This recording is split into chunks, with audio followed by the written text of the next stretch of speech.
Okay.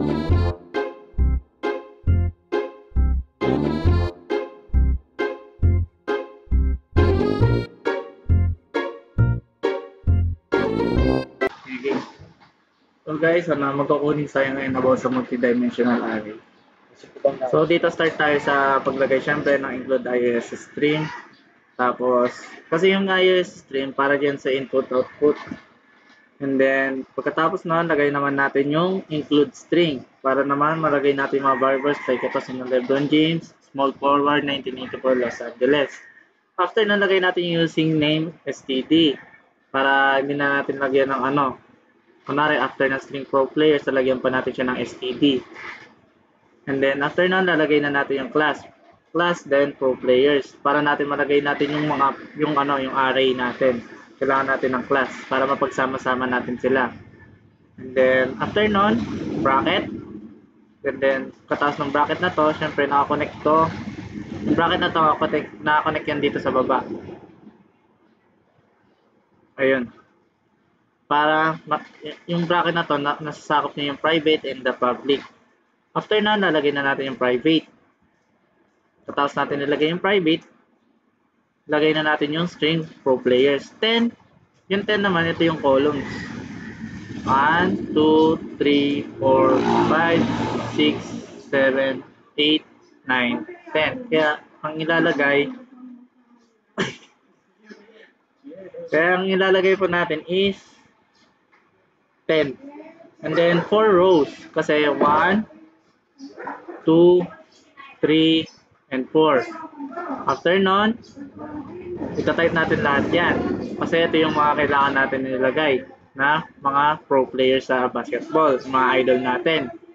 And then after nun, bracket.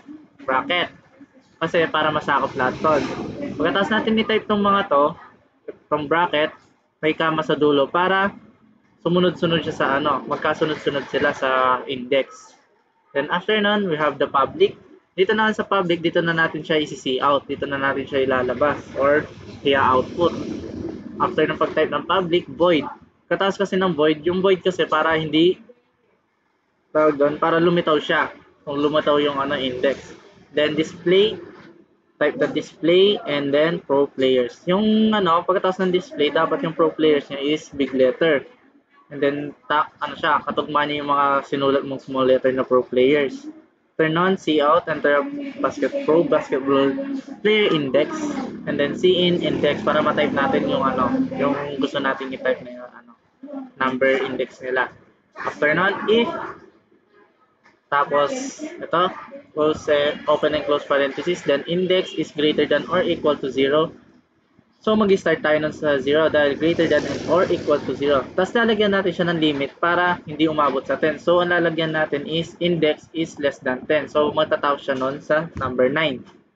After nun, see out and be a pro player.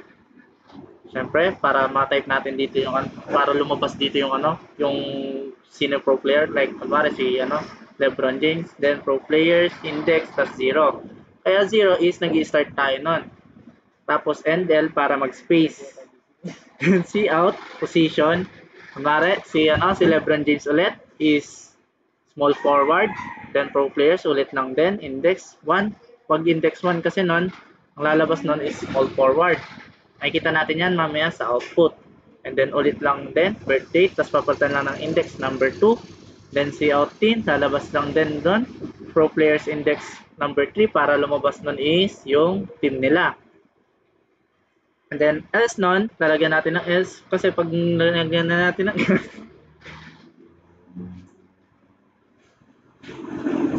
pag linagyan na natin ng else, may error dyan. Pawag ito yung may error. Di error yun.